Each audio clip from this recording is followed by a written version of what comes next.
கோவில் ரகசியம். 5 நிறங்களில் அருள்பாலிக்கும் ஈசன். 5 நிறங்களில் அருள்பாலிக்கும் ஈசனாக பஞ்சவர்ணேஸ்வரர் என்ற திருநாமம் கொண்ட கல்யாண சுந்தரேஸ்வரர் திருக்கோவில் தஞ்சாவூர் கும்பகோணம் சாலையில் பாபநாசத்தை அடுத்த நல்லூர் என்ற கிராமத்தில் அமைந்துள்ளது. திருவாவடுதுறை ஆதீனத்துக்கு சொந்தமான இத்திருக்கோவிலில் சுவாமி சுயம்பு மூர்த்தியாக கல்யாண சுந்தரேஸ்வரர் என்ற பெயர் பெற்றவர். கோவில் முன்புறம் 7 கடல் என்னும் பெரிய தீர்த்தம் உள்ளது. மூலவர் பஞ்சவர்ணேஸ்வரர் மலை மீது உள்ளார். இங்குள்ள இறைவனின் சிவலிங்க திருமேனி வேறு எங்கும் காண முடியாத அற்புதமான அமைப்பை உடையது.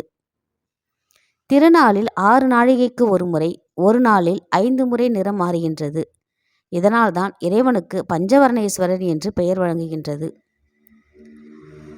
தினமும் இந்த கோவிலின் மூலவர் தாமிரம், இளஞ்சிவப்பு, தங்கம், மரகத பச்சை தவிர குறிப்பிட முடியாத நிறம் என்று 5 நிறமாக காட்சியளிக்கிறார். காலை 6 மணி முதல்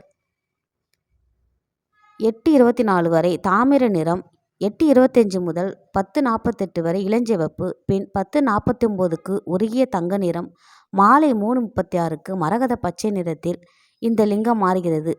பிறகு மாலை 6 மணிக்கு மேல் குறிப்பிட முடியாத நிறத்தில் காட்சியளிக்கிறது.